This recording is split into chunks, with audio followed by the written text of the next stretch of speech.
साथियों, एक बड़ी महत्वपूर्ण प्रेस वार्ता है, बहुत महत्वपूर्ण मुद्दा है। ये मुद्दा इसलिए महत्वपूर्ण है कि हमारे आपके जो एक सबसे महत्वपूर्ण अधिकार है, वोट देने का अधिकार, उस पर एक षड्यंत्रकारी चोट करने का कदम उठाया जा रहा है। हम चुनाव आयोग कहते हैं, लेकिन चुनाव आयोग तो एक मोहरा है। जो कदम ये उठा रहे हैं वो आपके सामने है। हम लगातार मुद्दे उठा रहे हैं, महाराष्ट्र के मुद्दे उठाए, हरियाणा के मुद्दे उठाए, और हैरानी की बात यह है कि जब हमारे नेता प्रतिपक्ष लोकसभा में राहुल गांधी जी या हमारे राज्यसभा में नेता प्रतिपक्ष और अध्यक्ष खरगे साहब या इंडिया अलायंस के बाकी पार्टनर्स जब मांग करते हैं कि साहब फुटेज दे दीजिए, वोटिंग के दिन की फुटेज महाराष्ट्र की दे दीजिए, हरियाणा की दे दीजिए, वोटर्स लिस्ट दे दीजिए, तो महीनों तक चुनाव आयोग का जवाब नहीं आता। यहां एक महीने में पूरे बिहार की नई वोटर्स लिस्ट बन जाएगी। पुरानी वोटर लिस्ट देने में, उसके बारे में सवाल पूछो तो जवाब देने में महीनों लग जाते हैं, जवाब नहीं आता। लेकिन एक नई वोटर्स लिस्ट बिहार में बन जाएगी एक महीने में, मॉनसून के महीने में, जिसके बारे में अभी हमारे साथी पीसीसी अध्यक्ष राजेश राम जी आपको बताएंगे। जो असंभव है, it is humanly impossible to do something like this, लेकिन ये फिर भी जिद पर हैं कि सितंबर के महीने में ये नई वोटर्स लिस्ट आ जाएगी। 8 करोड़ के लगभग, 8 करोड़ है, 8 करोड़, उन सब के कागज जांच हो जाएंगे, सब कुछ हो जाएगा। हैरानी की बात है। हमने समय मांगा चुनाव आयोग से, इंडिया गठबंधन की ओर से मांगा, जैसा कि हमेशा हम मांगते हैं।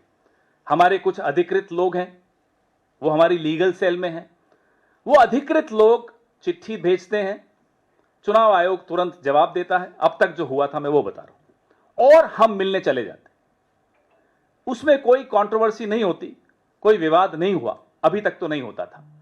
अब मुख्य चुनाव आयुक्त की जुबान से अगर मैं बोलूं, if I quote the CEC, अब न्यू नॉर्मल आ गया। ये उनके शब्द है, मेरे नहीं है। और धमकाते हुए लहजे में कहते हैं कि नया चुनाव आयोग है, नया नॉर्मल है। क्या नया नॉर्मल है साहब? नया नॉर्मल यह है कि अब चुनाव आयुक्त तय करेंगे कि कांग्रेस पार्टी से वो किस नेता से मिलेंगे। आप कौन है साहब? आप क्यों तय करेंगे? आप तय करेंगे कि कितने लोगों से मिलेंगे, आप तय करेंगे कि कब मिलेंगे।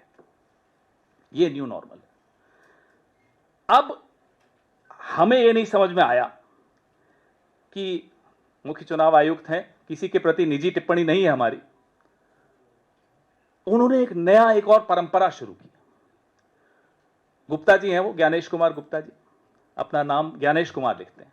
अब गुप्ता जी को यह लगता है कि पत्रकारों को वो व्हाट्सएप मैसेज करके खबरें प्लांट करेंगे और वो गुप्त रह जाएगी बात।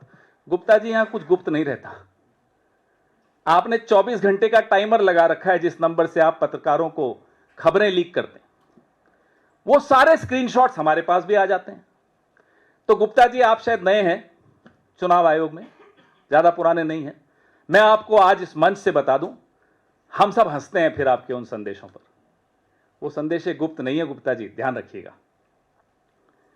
अब ज्ञानेश जी को, पूरे चुनाव आयोग को, हर संस्था की बात कर रहा हूं, ना केवल चुनाव आयोग, जो भी लोग आज उन संस्थाओं में हैं, उन्हें यह समझ लेना चाहिए कि उनसे पहले, उनसे कहीं बेहतर लोग उन कुर्सियों पर बैठकर जा चुके हैं, और उनके बाद उनसे कहीं बेहतर लोग बैठने आएंगे।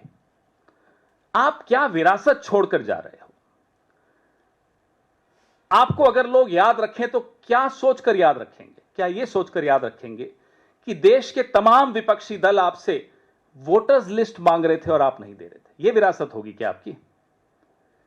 क्या यह विरासत होगी कि आप कहेंगे कि अब वीडियो फुटेज नहीं दिया जाएगा 45 दिन के बाद विपक्ष को? क्यों? क्या यह विरासत होगी कि आपसे सवाल पूछे जा रहे हैं कि 5 बजे के बाद अचानक महाराष्ट्र में वोटिंग ज्यादा कैसे हो जाती है 12,000 बूथों पर, 85 असेंबली सेगमेंट्स पर? उसका जवाब नहीं देते। और दाएं बाएं से इंफॉर्मेशन लीक करेंगे, दाएं बाएं से जर्नलिस्ट को सोर्सेस करके खबरें चलाएंगे।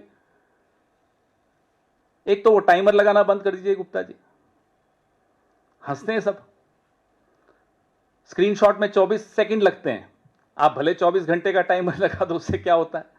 तो जो जिस तरह से चुनाव आयोग चला रहे हैं, मुझे लगता है लोकतंत्र और लोकतांत्रिक प्रक्रिया पर बहुत बहुत बड़ा खतरा मंडरा रहा। हमें लगता था कि जो इनसे पहले थे वो फेयर नहीं है, अब इनको देखो तो वोट याद आने लग गए। यह स्थिति हो गई आज चुनाव में।